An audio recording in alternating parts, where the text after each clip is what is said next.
Hey, this is Michael Bailey Smith from The Hills Have Eyes, Hills Have Eyes 2, Charmed, and what else did I do? Oh, yeah, that's right. Super Freddy and Nightmare on Elm Street 5, plus a ton of other movies and cool TV shows.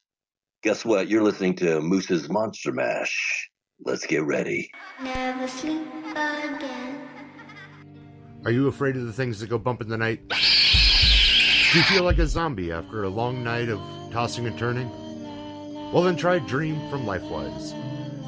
Just one tab daily before bed will leave you feeling rested and refreshed every morning. That's right, Dream from Lifewise.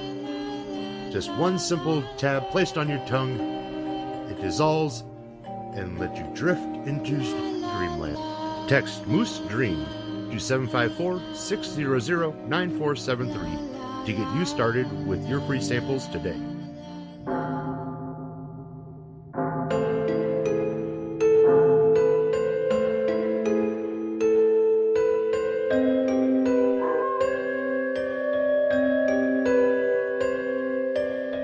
You're listening to Moose's Monster Mash.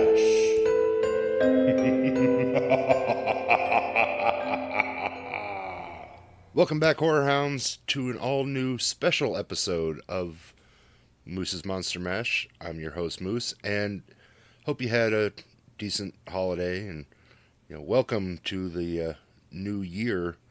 And we're going to dive into a nice new indie film from return guest over at Acrostar and friend of the show. Please welcome back the lovely Ann Myrna. Well, thanks for having me again. It's good to see you. Oh, good to see you. I mean, yeah, you guys are the gift that keeps giving, so I thoroughly enjoy it. So how's life been? How's everything been going? Well, Acrostar was very busy in 2024. We started off the year by forming an LLC. So we are officially Acrostar Productions now, and Steve Herman and I are business partners in that. So we do things a little more formally than we have in the past, but onwards and upwards. So we filmed a couple of feature films during the year and a couple of shorts as well. And the first one that we did was Night of the Dead Sorority Babes, which is what we are here to talk about. And so, having seen it, the storyline, the general plot line for it, and then I'll tell you what what I compare it to. So it's, two villainous entities initiate gorgeous sorority babes. Will any pledges survive? Party till you drop. Dead. The college girls want to join the sorority Gamma Rho Kappa, but discover it hides a dark secret. Now, that in and of itself pulls you in. But watching it, it's very reminiscent of like The Breakfast Club meets Slumber Party Massacre. Yeah, something like that, yeah. And you have a much larger role in this than previous times you've been on. You are one of the entities or founding members of this sorority. What was that like? It was an awesome experience. So Lynn Lowry is my sister, and she and I founded this sorority back in the 1900s, and we look pretty good for our ages. So yeah, we're essentially witches, and we take joy in recruiting new sorority members who don't ever actually make it into the actual sorority. Because there really isn't a sorority. It's kind of a disguise for us just being able to torture and murder people. It's a nice little shadow company. Yeah. You mentioned Lynn Lowry, and she stars as your sister, and we have tons of familiar faces that we've seen in other projects that I've talked about on here, and that fans of indie horror should know. Jessa Flux is in this is Veronica Harper. She's, you know, in Crackoon. She was in Reunion from Hell. Tons of projects. Angel Nicole Bradford was in Disremembered, which we talked about not that long ago. Mm-hmm. Yeah, I mean, just it's full of just killer cast. No pun intended. I mean, Mia Katz from you know, other Acrostar projects. You know, it's so getting to see all these women in different roles and interact with each other was a real treat. Yeah, it's kind of cool to get them all in one place at one time. Yeah, and especially when it's, you know, ones that do a lot of work with, you know, Acrostar, because it kind of becomes like the who's who of Acrostar, and it becomes like this almost a highlight reel, sort of. It is a very entertaining watch. Yeah, and it was awesome to work with everybody. I mean, you might think getting all these big personalities in one place might cause a little friction or whatever, but I mean, everybody came, brought their A game, were totally prepared, and we had a blast making this film. The special effects are awesome. The kills are creative. Kelsey Livengood and Angel Bradford did the special effects for this film, and Angel co-directed with Steve Herman. So yeah, we just had an awesome time being together and making the movie. The special effects were awesome, and you know, listeners know, and I think you and I've talked about it, that there's definite soft spot in my heart for practical effects, and the less CGI, the better use it to kind of augment, not replace. And there's a feel you get in movies that when you use practical effects that you don't get with CGI. And you know, this as a whole, this movie captures everything from like the 80s that really drove a lot of us into horror to begin with. And you know, we've talked about, you know, it came from somewhere, you know, where that really captures like the 40s, 50s, just B movie. Night of the Dead Sorority Babes is a time capsule to that feeling of the 80s. Modern, yes, but it very much is reminiscent of like 80s slasher films, which is why I said like Slumber Party Massacre. Yeah, this group of girls, you know, like I said, this group of unsuspecting girls who, you know, are forming bonds and forming friendships and are getting picked off one by one, but not in that normal sense of they're being hunted, which is a for a viewer, I think is a very interesting take, because you know, you used to, okay, you have all these girls go to essentially a cabin, and then they're gonna get hunted and picked off one by one, and you find out that essentially they've all been selected to, they've all been you've been pre-approved to meet your demise, which I think, Yeah. which I think is a great. It really adds a different level to the slasher horror genre, because it does very much fall in that slasher area, just the way the kills fall. But it's not your traditional slasher, and like I said, that they're out being hunted and they're prey. I mean, it's shooting fish in a barrel. Yes, yeah, and it's not just like one knife stab after another. Like I say, the kills are all very specific to each individual. I say they're very specific. They're spaced out, and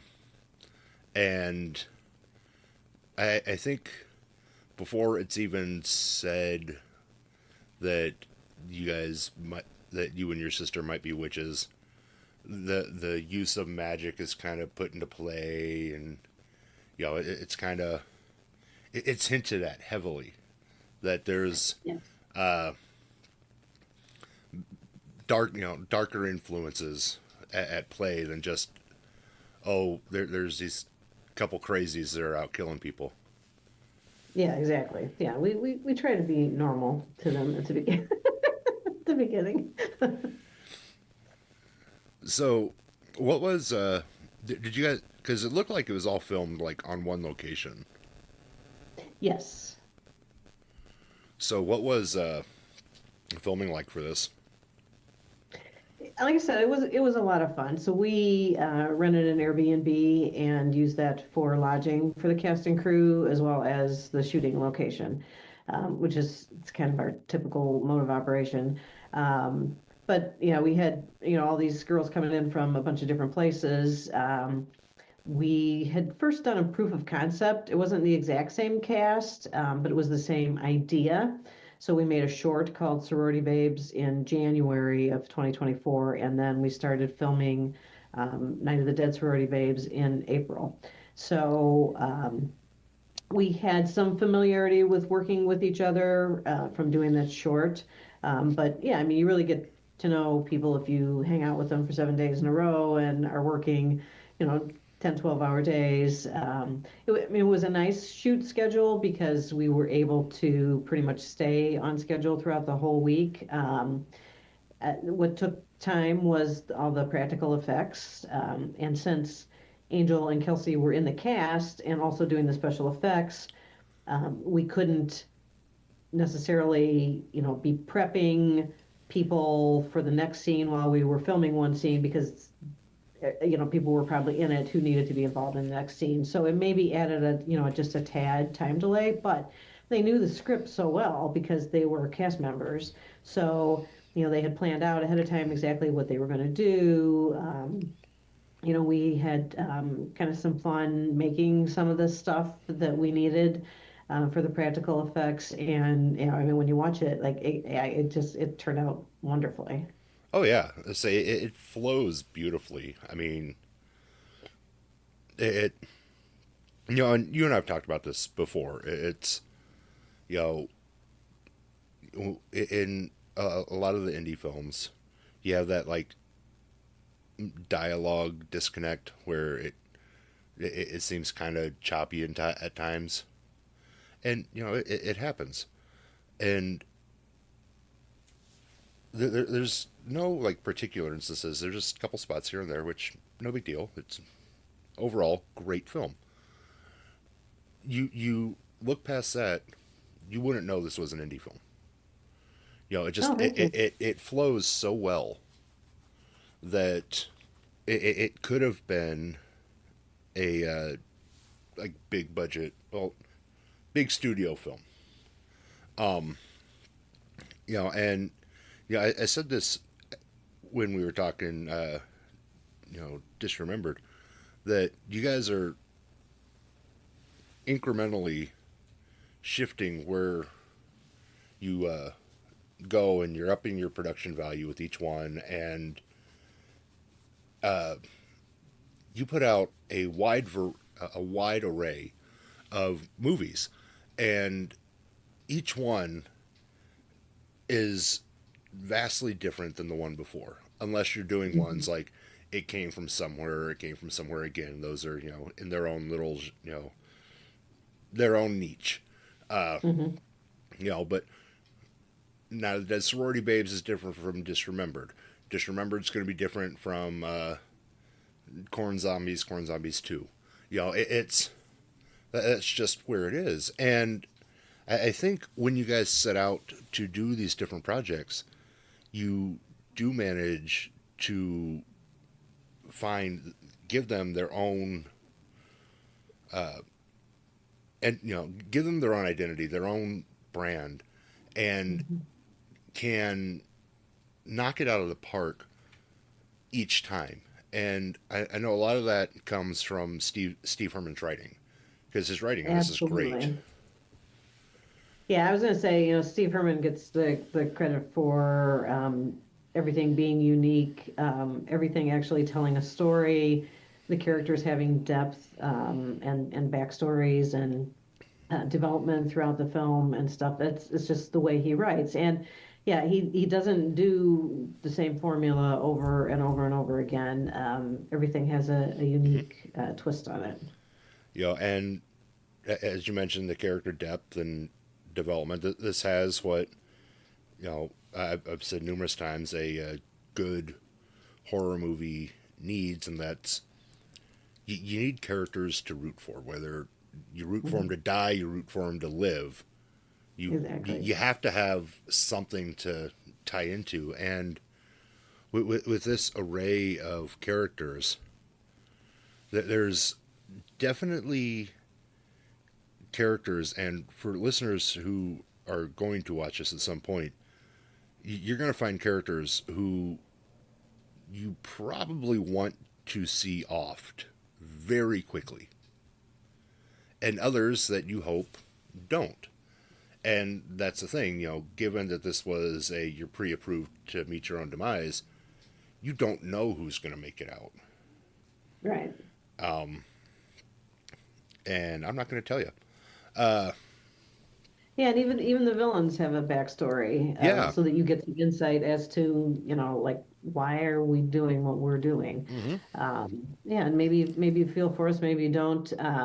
But yeah, at least that's part of the equation. Yeah, so everybody has something that's relatable. And it's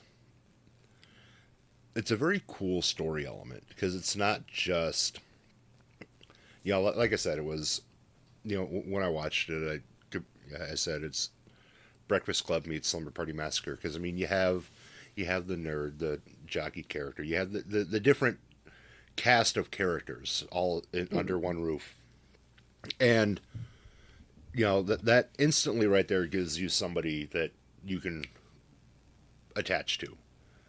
But then you start listening to their stories, and one had trouble at home, one has too much pressure put on them by their parents, one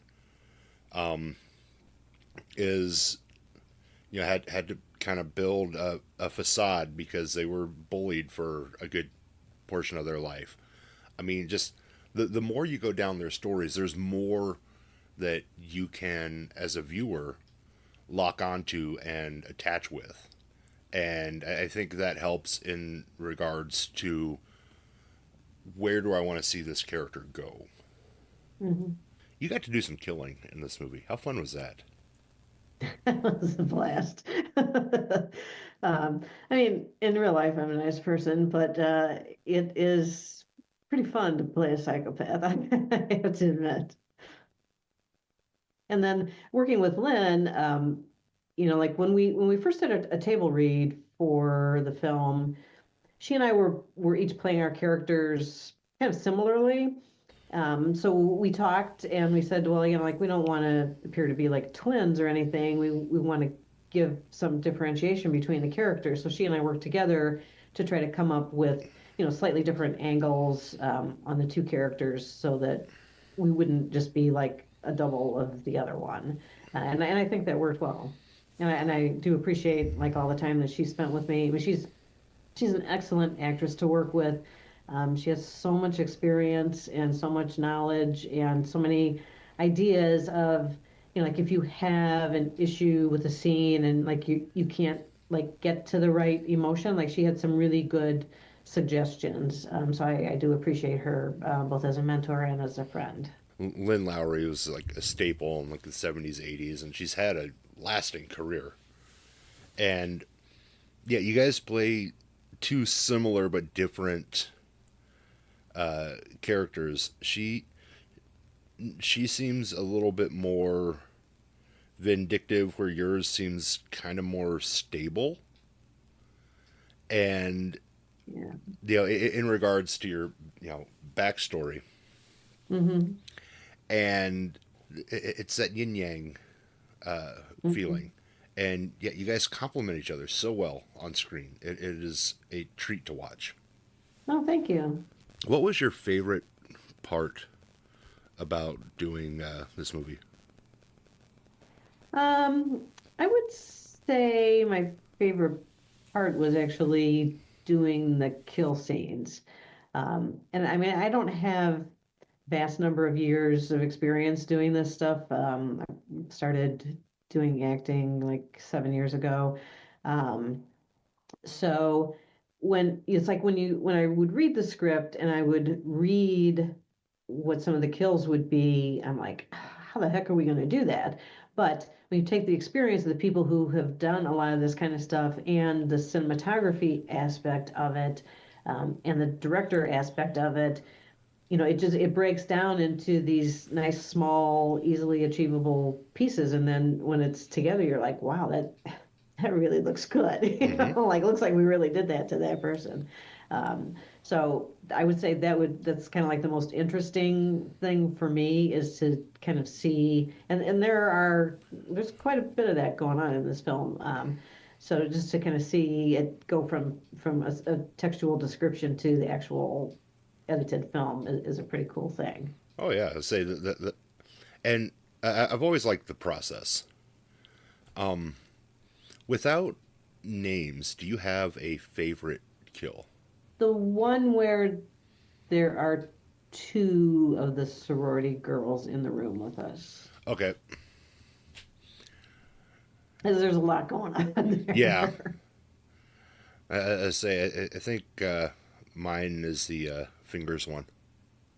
Yeah, that it looks so good. Oh Yeah. my God, it looks so good. I say it is a very it's a you know true hat nod to the effects team. I mean, it Yeah, pulled it off seamlessly. yeah, Yeah, I mean, it's not even that over that much of like an over the top kill, but just the way it's executed. yeah, It is gorgeous, yeah. Thank you. and listeners are probably like, "The fuck?" Well, go watch the movie. Um, which is the next. Where can listeners check this out and be on the lookout to check it out in the future? So the film's being distributed through Bayview Entertainment, and we have had several streaming channels say that they are going to pick it up. Um, and then it's a matter of time for, you get in the queue and then they release them on their channels. So you can watch for news on the Acrostar Facebook group or through Bayview Entertainment. They typically start with the subscription channels first. So things like Amazon Prime Video.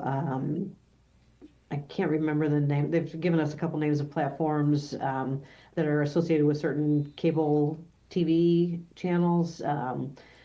None of which I actually have access to, but those will start to pick up, and then they'll go to the advertising-based channels like Tubi. So over the next several months, you'll start to see it roll out, and then eventually physical media will be available as well. Well, and I think it's definitely going to pick up ahead of steam as it. I think so, and people they always say, well, Acrostar, you do so much with so little. I think we do a good job of that, but we could do so much more with more. So we have been trying to increase the appeal of our campaigns because we do rely on crowdfunding heavily, although we do put our own resources into each and every film as well. But yeah, we're looking for that opportunity where if we've got a little bit more money to spend, like we could really, kind of jump to the next level of operating. So, we're hoping that with Perfect Soul, which is a book adaptation. So Steve Herman wrote the book several years ago and is adapting that to a screenplay.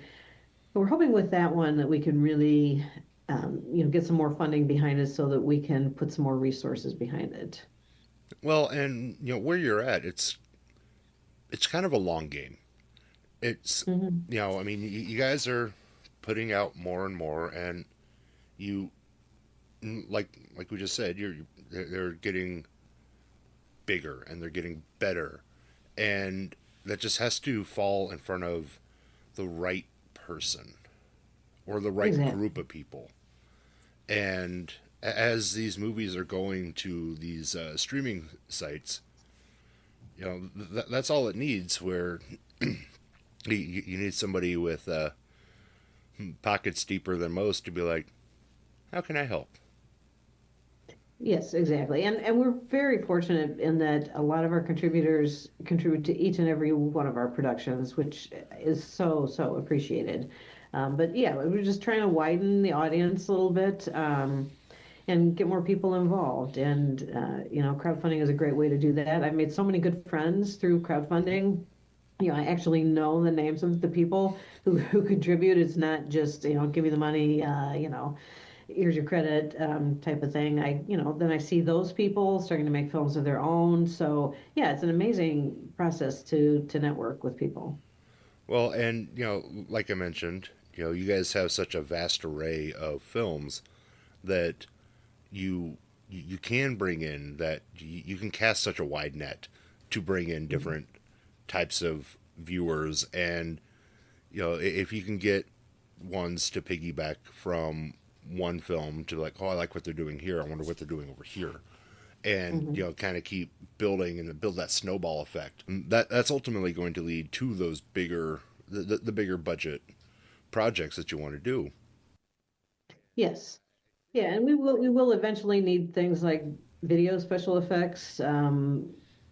Like Steve is always really willing to tone down what he originally wrote in books, but with books, his imagination just goes bananas. Hmm. And then, you try to think, well, like how would we film that practically and everything? And he'll rewrite things to suit what we can actually accomplish. But yeah, we're going to push the envelope a little bit and try to accomplish even more in 2025. Oh yeah, and you guys, I've said it before. Almost every time we talk, you guys have a solid foundation and Mhm. solid building blocks to uh, build something tremendous here. And I love watching you guys grow as a company and Oh, thanks so much. seeing what comes out. And this was another example of that. It was something different. It wasn't, it's not your standard slasher. It's not your standard horror movie. It's a good mix of everything, with nostalgic aspects of, like I said, the '80s and what brought Mhm. people into horror, but with enough modern to make it feel new. And that's what keeps movies interesting and keeps it alive. Yeah, we think so. Yeah, and yeah, so we'll have even more variety for next year. And then our other big thing that we did in 2024 was Return of the Corn Zombies, which is the sequel to Attack of the Corn Zombies. So that was filmed in September, and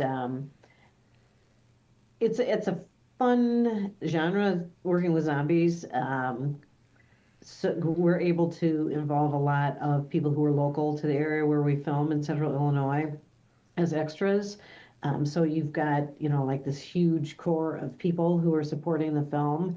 And I mean, these people showed up again and again and again to be in these scenes. They waited forever to get through zombie makeup, which Beth Metcalf was heading that up. And yeah, she's got a very unique look to them, being that they're zombies because they were infected by corn that they ate. So we have little appendages of corn stalks and corn cobs and things going on people's faces and necks. But yeah, it's got a really cool look to it. But it's a very different film from Attack of the Corn Zombies, in that it happens several years later, and basically the place is overrun with zombies. So it's not in discovery mode of what's going on. These people are looking weird. It's apocalyptic, and in survival mode. So there's a homestead where people are gathered. A group of survivors goes to this homestead, and it's not exactly what it appears to be in terms of it being touted as a safe haven. So some weird stuff going on there. But yeah, we've got some fantastic scenes. I've seen a really rough cut of it because it's in post production right now, going through the sound editing phase. But it looks just the way we wanted it to look, which we're really grateful for everybody who had, even a little bit of involvement with the film. That's awesome, or amazing. That's coming out. I do have one question left before we wrap this up about Night of the Dead Sorority Babes. Oh, sure. Is there plans for a sequel? Because it's very open-ended to where there could be another one after it. There could be another one. We really need to see how it does before we would make a decision on a sequel, so we don't have anything planned right now, but I'm glad that you asked. The way this movie ends, there's multiple routes it could branch off into. So it'll be interesting to see the future of this film. Yeah. But where can listeners keep up to date with everything Acrostar has coming out? Because like you said, 2024 was a busy year. I don't imagine 2025 being any less busy. So yeah, we have a Facebook group. It's called, it has like kind of a weird long name, but if you search for like indie films from Acrostar, you'll find it. We also have a Facebook page, but the group is more active than the page. So yeah, if you stumble across something that has over 5,000 people in it, that's where you want to be. And we actually just put up a casting notice this morning because we're going to continue.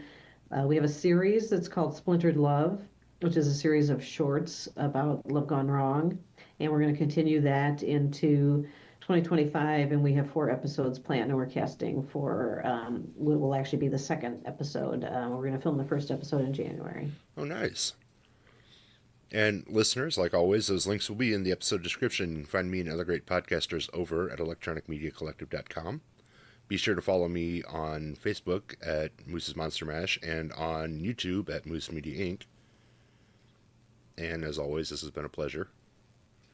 Yes, thank you so much again for having me. Oh, anytime. And we will do this again, I'm sure, because we'll have Return of the Corn Zombies or one of the other numerous projects that you guys have coming out. And like I said, I very much look forward to everything that you guys have coming out and seeing how this company grows and expands with each film. And I can't say it enough. You guys are definitely on the right track.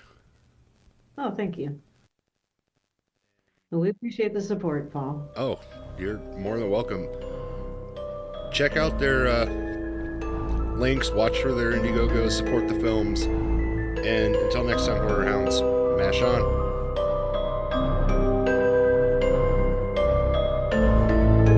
This has been Moose's Monster Mash. Come back for more chills and thrills if you dare.